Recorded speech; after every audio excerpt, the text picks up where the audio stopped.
But just on the Dockers, I reckon when Justin Longmuir came in to coach Fremantle, he started on just defence and how he could help steal the defence. There was this really slow ball movement type of side. Now we look at the way they're scoring. He's evolved. He's had a few years with them. This wasn't all his time, obviously, but it's gone 71 points a game, scoring 72, 64, 72.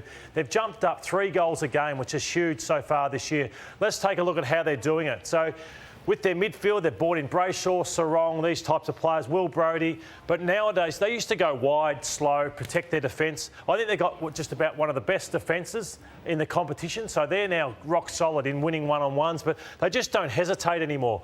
In the past, you've said, who's their key forward that can score for them? They're dull.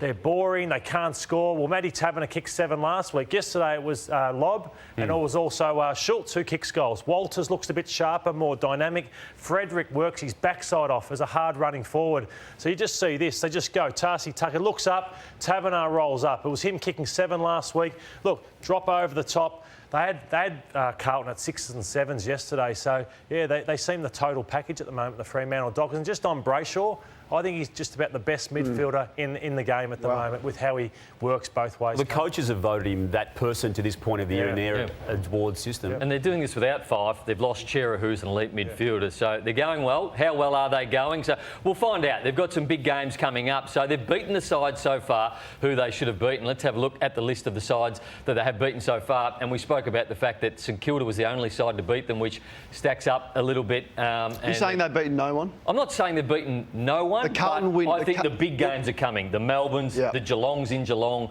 They've got Brisbane in about 4 weeks' time. So the big games are coming. 9th, 16th, 18th, 15th, and Carlton last night, the best team they've beaten so far along. But you can only deal with who you present. Exactly, but we're saying that the big sides are coming, and then we'll know exactly where they're at. I'll tell you what else is coming. What's coming? The volcano. Oh. I love the way it's like the smiling assassin before he gets into it. Deep breath. No, nothing venomous about this volcano, but it was just interesting to see Adam Chera playing against his former side, Fremantle. It had me thinking about it's not the end of the world if a player chooses to leave your football club. And I think more clubs need to be prepared to let players walk away. Of course, you don't want to lose a 22-year-old midfielder who's in the absolute prime of his career, but I just look at the way that Fremantle have covered the loss and the responsibility that it has placed on others. Like, Lordo, you mentioned Brayshaw. Sarong's a really good player, but then you get the players in that don't cost as much as Chera that have been excellent. Clark's been great. Brodie, you get for nothing, has been sensational. Akers, I reckon you see him there, has absolutely lifted. So the volcano is more to clubs that are desperate to hold on to players. And I look at Dan McStay from Brisbane. If he wants to leave, I don't think he'll kill Brisbane if he leaves. I look at Jordan Ngoe. If he wants to leave, get 2 first-round draft picks for him or get a top 10 in the compensation deal and move on. I look at Isaac Rankin from Gold Coast. Don't pay him ridiculous money to stay because it won't be the end of the world if they leave. Nice one, Kane. Good point. Now, there's a few of us on the desk. Was that on an auto cue then? Was that nice one, Kane? Good point. You got an auto cue. It's going over in my head what I'm going to say next. No, but it was just. I don't think you listen. You're only worried about what you're going to say next, but you can't argue with any of that, Kane. You're worried about what you're about to say. You're really worried about this. Will Brodie, Brad. Will Brodie.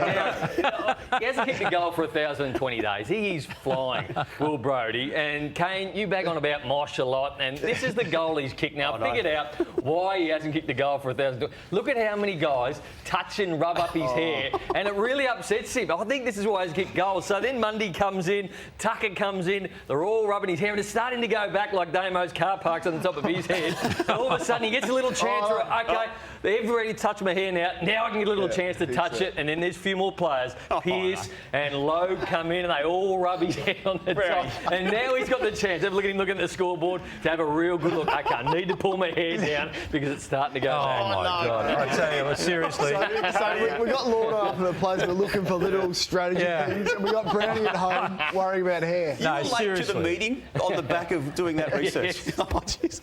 And you cut off Kano's beautiful point on players, don't you? He's flying though, Will Brodie. We better just bring that back to the serious TJ. How's your Botox going, by the way? Oh, that's ridiculous. That was true. Hey, Mark Pittonet has got a problem from a PCL perspective after this clash with Sean Darcy early in the game last night. Was subbed out pretty much after that straight away. It's a worry because this was the type of injury the AFL was so hell-bent on removing from the game. The clash of ruckman at that point of the ground. That's why the bigger, wider circle was brought in. And again, there's no issue there from a Darcy perspective. He was going, for the contest. But it's a problem for Carlton. It's a significant injury as well. So he missed the Gold Coast game as well, which Carlton lost, and then it clearly missed him yesterday after he went off early in the game. So Silvani didn't play. De Koning is a nice young player, but it did leave them a bit thin in their big man stocks.